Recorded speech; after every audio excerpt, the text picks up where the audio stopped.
What's up everyone, Federico here and welcome back to my channel. Today we're taking a look at the new Omega Granophyre plugin by Neural DSP. I'm super excited to test it because last month when I was at the NAMM show, Mike from Omega told me about it and then I was able to see it and test it briefly at the Neural DSP booth. Unfortunately, since NAMM is so crowded and loud, I didn't really have the chance to test it properly, but now it's finally installed on my computer and I can test it on a mixed session. If you've seen my other video about Omega, you know that I'm actually a huge fan of Omega Ampworks, so I'm hoping this plugin will deliver the same clarity, depth and punch that the real Granophyre head has. I'm testing the plugin on the mix session of my instrumental song called Evoke that I wrote when I was demoing the Neural DSP Nolly plugin, and I'll leave you the link in the description in case you want to compare the two. The plugin itself looks like all the other guitar plugins by Neural DSP, but it's a bit more streamlined because it only has one head, one pedal, the EQ and a double impulse loader. So I'll walk you through the controls real quick. You have the input level, a noise gate, the stereo mono mode switch, the oversampling switch, the preset manager and an output volume. Then down here you have the MIDI panel, a tuner, the power tube selector, you can choose between 6L6, EL34 and KD66, and down here you can resize the whole graphic interface. Now let's take a listen. Here's what it sounds like when you load it up on its default settings.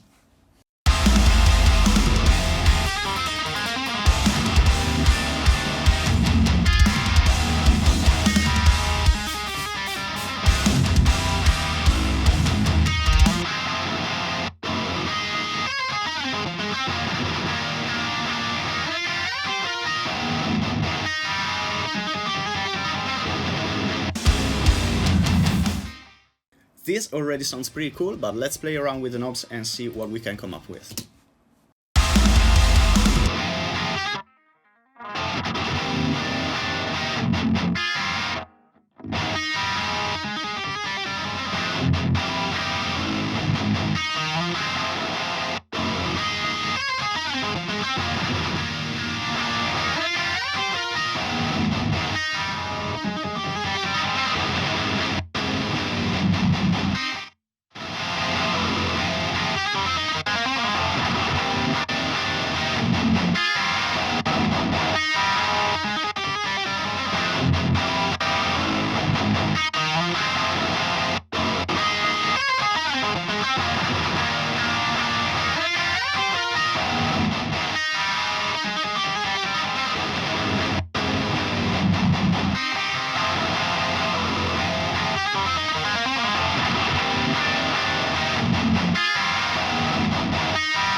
You can create a very rich low end by combining the bass and depth knobs.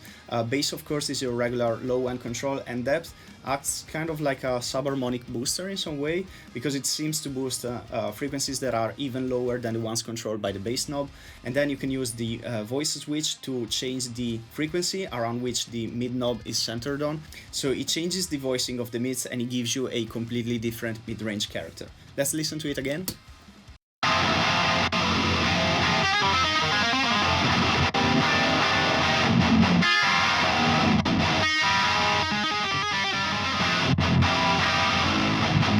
Now we'll test the different power tubes.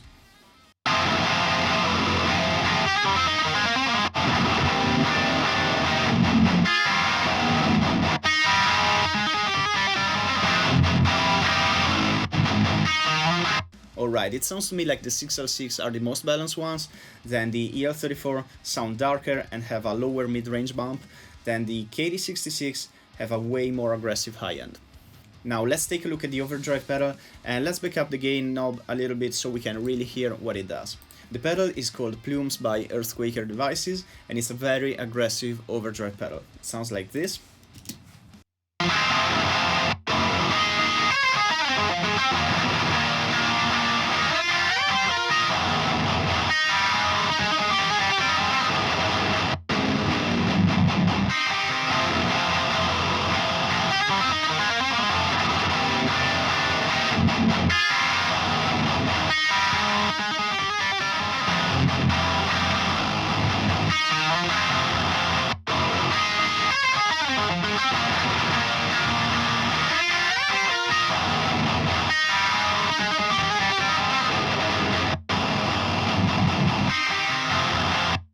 So as you can hear, this pedal sounds super aggressive and has a ton of gain. It has 3 different distortion modes, so it's also very versatile. Mode 1 is the most balanced one, 2 sounds darker and thick and grainy, almost fuzzy. Maybe it's not the best for your regular metal tone, but it can work really well in some more raw contexts. And then 3 has less gain and is more controlled. As an example, you can go from a very light crunch like this one,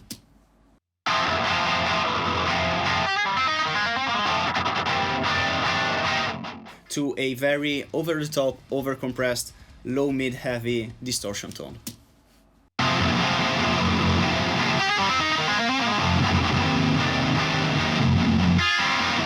As I said earlier, we also have a 9-band graphic EQ, which is pretty simple, and then in the cab section we have 2 different impulse loaders. There's 14 IRs, and then of course you can load your own custom IR. For each IR you can move the virtual position of the microphone in front of your speaker, both clicking on the microphone and moving the distance and position knobs. The plugin also comes with a lot of presets. We have both artist ones and factory ones by both Neural DSP and Omega Ampworks. Here's my favorite ones.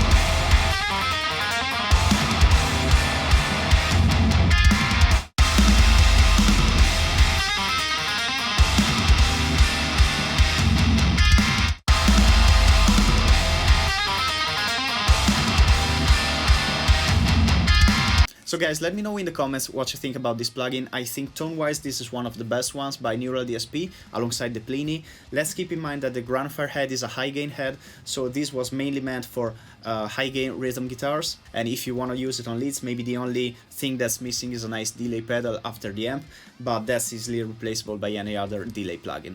Thanks for watching and I hope you enjoyed the video. If you did, please make sure to subscribe and I'll see you next time.